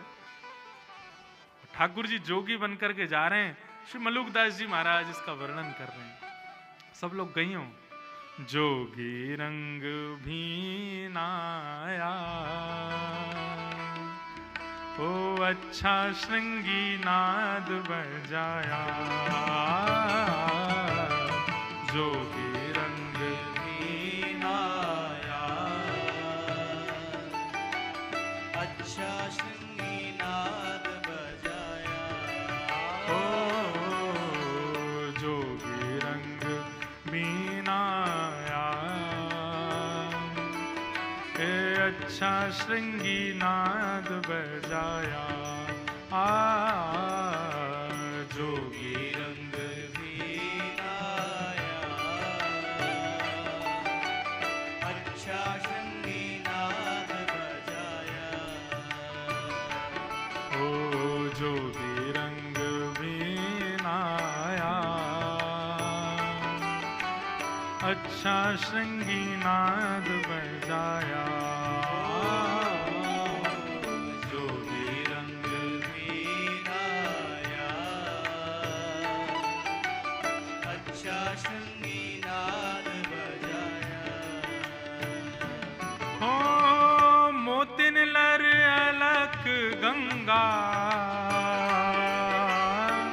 मानो जटा जूट में गंगा।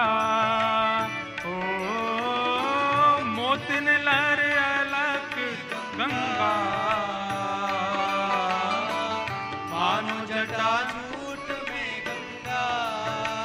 ठाकुर जी ने अपने केशों में वो एक पत्ता होता है, उसमें से दूध निकलता है सफेद सफेद।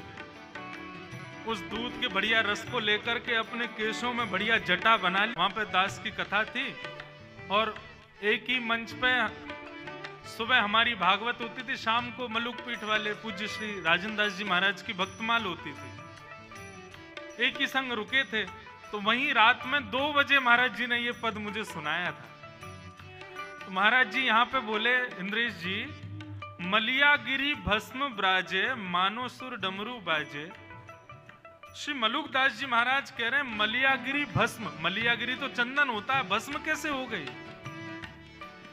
मैंने कहा हाँ महाराज जी ये बात तो सही है, मलियागिरी तो चंदन होता है, भस्म कहां से हुई। तो वे कह रहे हैं, बोले भैया श्री किशोरी जी के दर्शन की ऐसी अग्नि लगी है ठाकुर जी के चित्त में कि मलियागिरी चंदन लगाया, लेकिन किशोरी जी की दर्शन की लालसा से उस चित्त में दर्शन की अभिलाषा की अग्नि से वो चंदन भस्म बन गया। वाह, ऐसे तड़प रहे हैं, ऐसे मचल रहे हैं किशोरी जी को देखने के लिए। लगायो तो चंदन है लेकिन भस्म बन गया है। मलियागिरी भस्म ब्राजे मानो सुर डमरू बाजे। ओ मलियागिरी भस्म राजे मानो सुर डमरू बाजे। मानो सुर डमरू बाजे। मानो सुर डमरू बाजे। ओ जोगी रंग मीनाया अच्छा अच्छा श्रृंगी नाद बजाया। ओ जोगी रंग वीणाया, अच्छा श्रृंगी नाद बजाया। जोगी रंग मीनाया, अच्छा श्रृंगी नाद बजाया। ओ जोगी रंग वीणाया,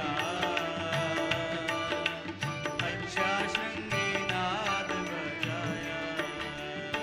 अब जोगी बन गए ठाकुर जी, पहुंच गए बरसाने। अलख निरंजन डमरू बजावे, कोई भविष्य दिखवाओ, कोई हाथ दिखवाओ, कोई जन्म पत्री दिखवा लो। ललिता विशाखा सखियां सब देख रही थी। बोलो भैया कोई भविष्य बतावे वारो आयो है? बोले हाँ आयो तो है। कोई कहे अपनी पूछो, लेकिन हमारी ब्रज की सखियों का भाव कैसा? अपनी मत पूछो, हमारी श्यामा जू की पूछो। संसार का स्वभाव अपना अपना अपना, लेकिन भक्त का स्वभाव हमारे लाल जी का, हमारी श्यामा जू का, वो प्रधान है। सब सखियां गईं। बोलो भैया बाबा ओ जोगी, नेक्स्ट से जोगी, रूप तो तुम्हारो जोगी सो है, लेकिन देखने में ऐसे लग रहे हो तुम्हारो अभी जन्म भयो कछु साल पहले। ठाकुर जी बोले ये सब तपस्या के बल से हुआ है गोपी, तुम नहीं समझोगी।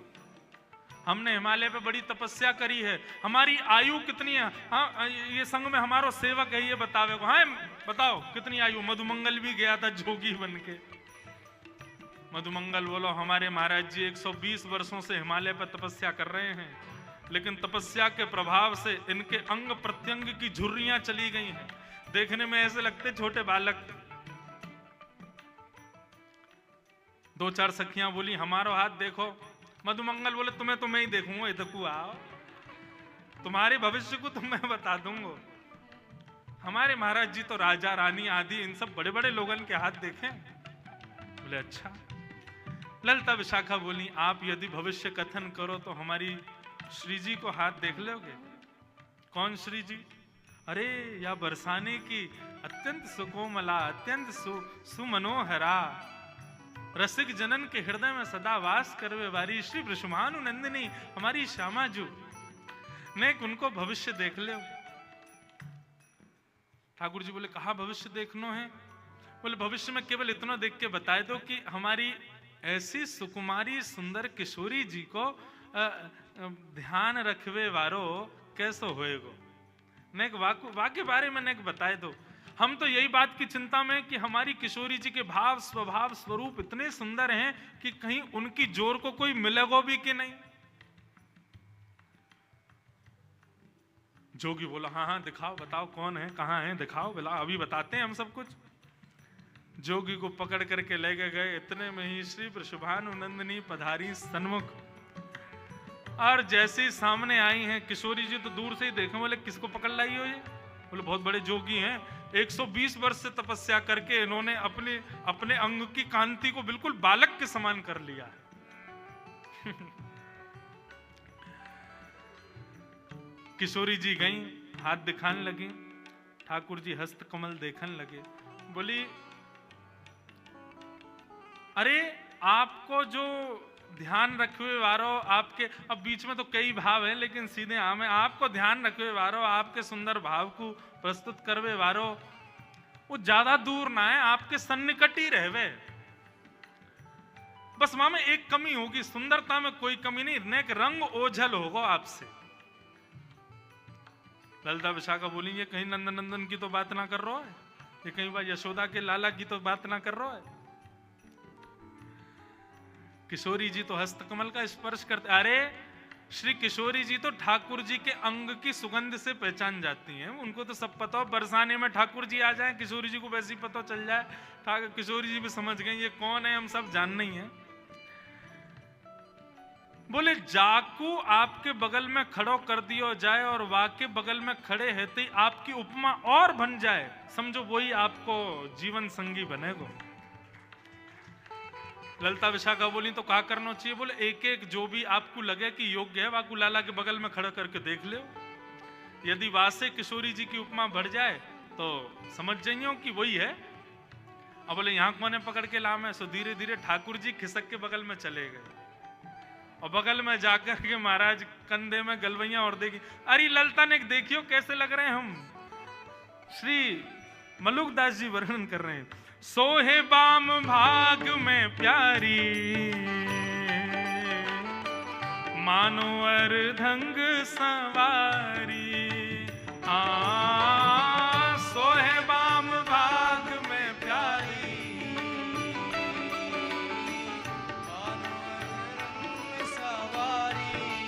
अरे हाँ सोहे बाम भाग में प्यारी, ओ मानो अर्धंग सवारी। सोहे बाम भाग में प्यारी,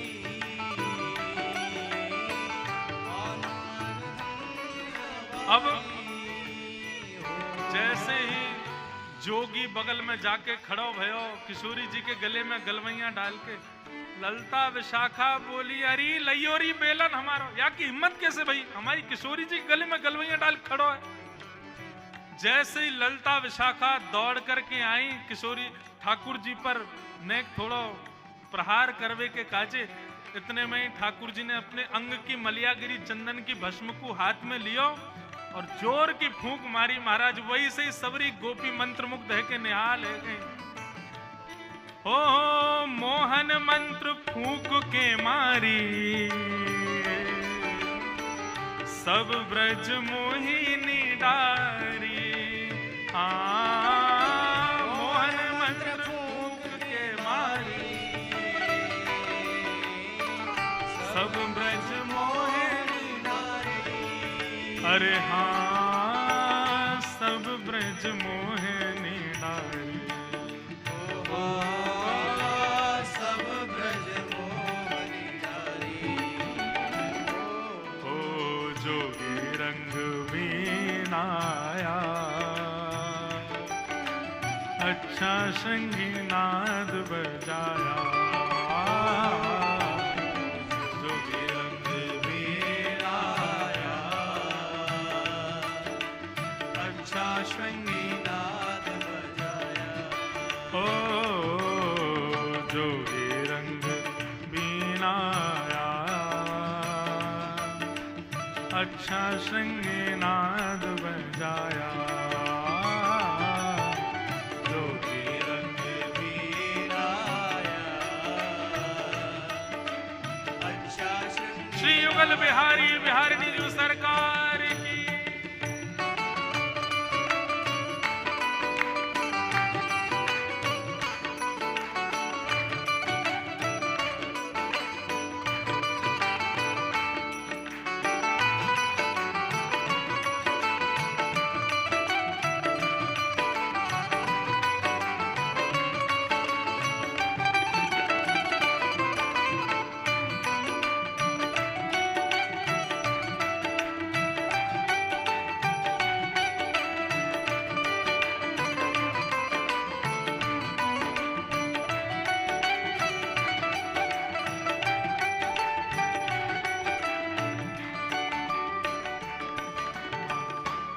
किशोरी जी के दर्शन के अभिलाषा से आए थे ठाकुर जी, रूप बदल के सब सखियों को मूर्छित कर दिया और नैन भर के देखने लगे श्यामा जी को। देखते देखते देखते देखते जितनी जितनी डोज चाहिए थी उतनी मिल गई। उसके बाद क्या हुआ? जोगी छवि बावरो डोले, राधे राधे राधे बोले। जोगी छवि बावरो डोले, राधे राधे राधे बोले। अरे हाँ जोगी छवि बावरो डोले, राधे राधे राधे बोले। हाँ जोगी छवि बावरो डोले, राधे राधे राधे हाँ राधे राधे राधे बोले, ओ राधे राधे राधे बोले, आओ जोगी रंग बीनाया, अच्छा श्रृंगी नाद बजाया, जोगी रंग बीनाया, अच्छा संगीनाद बजाया, हो जोगी सब संतों दा प्राणा, शरण मलूक ने माना, जोगी सब संतन दा प्राणा, शरण मलूक ने माना, जोगी सब संतन दा प्यारा, शरण मलूक ने माना, जोगी सब संतन दा प्राया,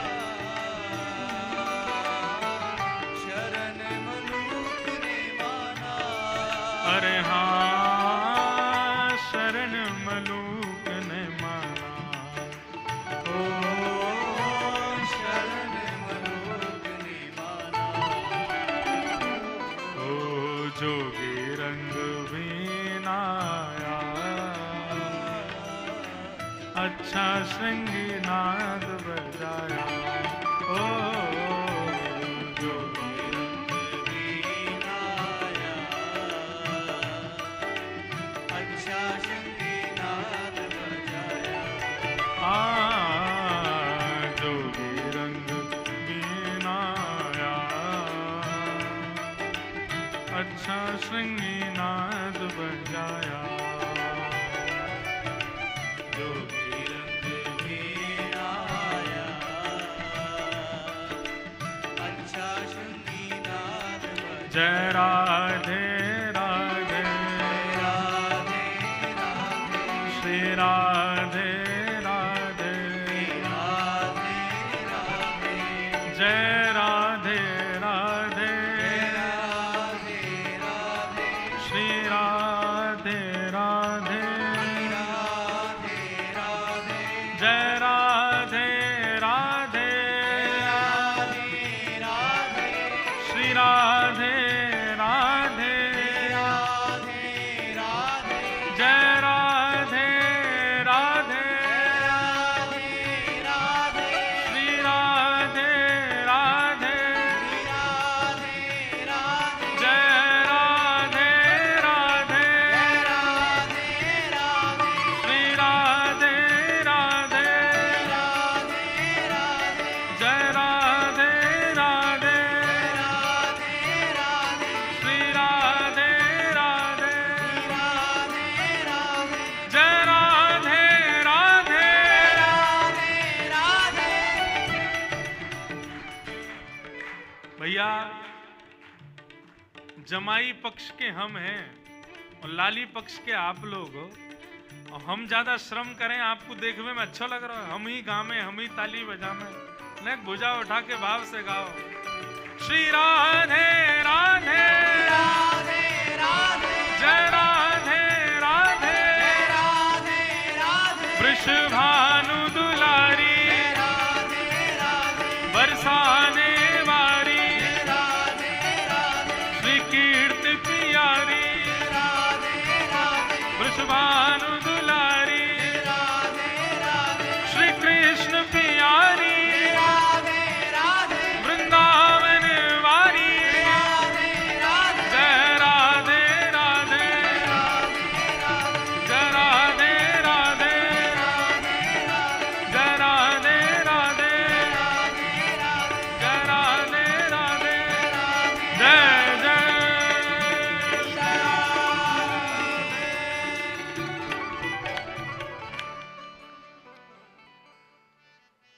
ऐसे हमारे श्याम सुंदर ये तो बहाने ढूंढे किशोरी जी से मिलवे के, उनको देखवे के। मैंने आपको बताया हो ना बंधुओं, अपने घर में भी आप एक नियम रखो, ठाकुर जी की सेवा के पश्चात आरसी को दर्शन जरूर कराओ। दोनों भाव हैं, आरसी को दर्शन करावे थे। ठाकुर जी को जो श्रृंगार है ना, ये श्री जी ही तो हैं। ठाकुर जी यही कहें कि भैया ने एक आरसी में दिखाइए आज श्री जी कितनी आई है मेरे ऊपर। बोले आज तो ठाकुर जी 4 माला के रूप में आई हैं, ऐसे सुंदर भाव के रूप में आई हैं। अब बिना श्रृंगार के ठाकुर जी ठीक है, तब भी सुंदर शोभा उनकी है ही है, लेकिन ये अत्याद्भुत सुंदर कब लगते जब श्रृंगार हो जाए। श्रृंगार श्री जी ही है, ऐसी श्री जी को श्रृंगार हमारे श्याम सुंदर है। ठाकुर जी कोई ना कोई भाव बना के, कोई ना कोई बहाने बना करके जाते ही रहे किशोरी जी के दर्शन करवे के काजे। एक बार बरसाने में एक गोपी के बेटा को ब्याह भयो, और वहां के बेटा को जैसे ही ब्याह भयो तो ठाकुर जी पहुंच गए वहां गोपी के घर, और गोपी से जाके कहे अरे तेने अपने छोरा को ब्याह कियो, किशोरी जी को आमंत्रण नहीं दियो। बोली अरे मैं कहा बताऊं, मुझको संकोच आ गयो, मुझको लाज भई कि भाई ऐसा छोटो सो ब्याह, किशोरी जी आएंगी, उनके समान व्यवस्था नहीं है, या हमारे मैं तो लज्जा के कारण किशोरी जी को नहीं बुला पाई। ठाकुर जी बोले तो पता हो कितना बड़ा अपराध है। बरसाने की श्री कुंवर राधिका जब जब बहू को देख लेंगी ना, तभी समझियो तेरी बेटा बहू तेरी सेवा करेगी। किशोरी जी के नेत्रन में बड़ी शक्ति है, वो जाकू देख ले वाकू अधिकारी बना दें। गोपी बोली अच्छा तो कहा करना चाहिए मुझको बताओ। ठाकुर जी बोले किशोरी जी के पास अपनी बहू को मिलावे ले जा। अच्छा कहीं नाराज तो? अरे नहीं, किशोरी जी तो बड़ी दयालु हैं, बड़ी कृपालु हैं, वो कभी नाराज थोड़ी है सके। लेकिन हाँ यदि तू अपनी बहू को नहीं लेके जावेगी तो या तो 2 हानि होंगी। ऐसा भी है सके कि किशोरी जी श्रमित है जाए, नाराज है जाए, भाई बताओ ब्याह है को हमको बुलायो नहीं, और दूसरों तेरी ये बहू सदा अभागी रहेगी, अयोग्य ही रहेगी, किशोरी जी की दृष्टि नहीं पड़ी यहाँ पे। गोपी बोली तुम ही बताओ कहा करूं। बोले जा अपनी बहू को मिला के ला, लेकिन वहां से पहले किशोरी जी से एक बार आज्ञा लिया, जब उनको समय हो तब ले जाइयो। गोपी गई, जाके किशोरी जी से क्षमा मांगने लगी, श्यामा जू मेरे बेटा को ब्याह भयो लेकिन मैंने आपको आमंत्रण नहीं दियो। किशोरी जी बोली कोई बात नहीं, ठीक है, अब बता तू अपनी बहू को लेके कब आ रही है। बोले मैं वही की आज्ञा लेवे आई हूं, आप कहो तो ले आऊं। किशोरी जी बोली हाँ लेके आ। अब यहाँ पे ठाकुर जी ने वो गोपी तो भेज दी किशोरी जी के पास में, और स्वयं पहुंच गए बाकी बहू के पास। बड़ी थक गई होगी, ब्याह भयो नयो नयो। हाँ श्याम सुंदर थक तो गई हूँ, तेरी सास मुंह से कह के गई मैं तो जा रही हूँ 84 कोस की परिक्रमा, गोवर्धन की परिक्रमा लगा के आऊंगी, बाकी तो समय लग जाएगा। अब देख यही बढ़िया समय, तू सो जा, और तेरे घर को जो काम है हम और तेरो खसम मिलके हम लोग सब संभाल लेंगे, तू सो जा। वह गोपी को तो दियो सुलाए, और स्वयं वह गोपी को श्रृंगार कर लियो, और सज धज के बिल्कुल घूंघट करके बैठ गए ठाकुर जी। ये बहाने हैं ठाकुर जी के किशोरी जी के दर्शन के। गोपी आई आकर के बोले अरे बहू जल्दी चल, श्यामा जू ने तो को बुलायो है। अब ठाकुर जी लहंगा फरिया बढ़िया चुनरी उनरी पहन के बढ़िया तैयार बैठे। हाँ मैया चलो। अच्छा बोलनी चाल आदि तो वहां में कोई अंतर ना बता सके कि कोई सखी जा रही है कि सखाई है। ठाकुर जी की चाल आदि सब ऐसी हैं, मतवारी चाल है, ऐसा लगे कि गोपी हो, और नहीं भी हो तो हमारे ठाकुर जी को तो काय बात में निपुण है, यही में तो निपुण है वो। ऐसी गजगामिनी चाल चलते हुए जा रहे हैं किशोरी जी के पास दर्शन करने के लिए। सुंदर सखी को रूप धारण करके आए हैं। आहा कितने सुंदर लाल जी हैं, सूरदास जी उसको वर्णन कर रहे हैं।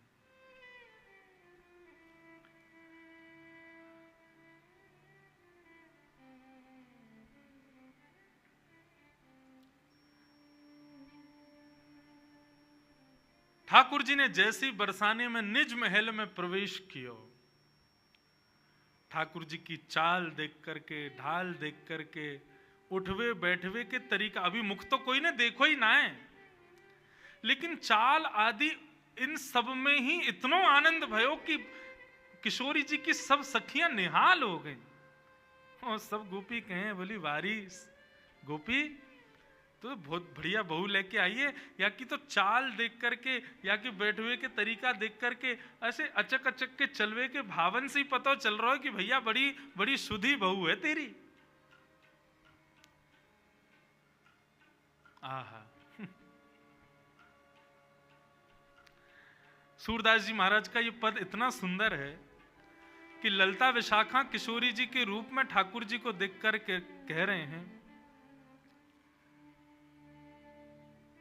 ऐसी कुंवरी कहां तुम पाई, ऐसी कुंवर कहां तुम पाई। ये ऐसी सुंदर कुंवरी तुम्हें कहां से मिल गई भैया?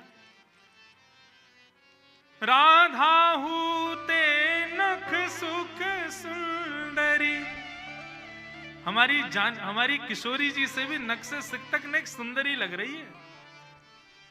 कहां से पाई है आपने? अब लो कहां दुराई, काकी ना देखी सुनी ना ब्रज वृंदावन, सुधि बुद्धि हरति पराई।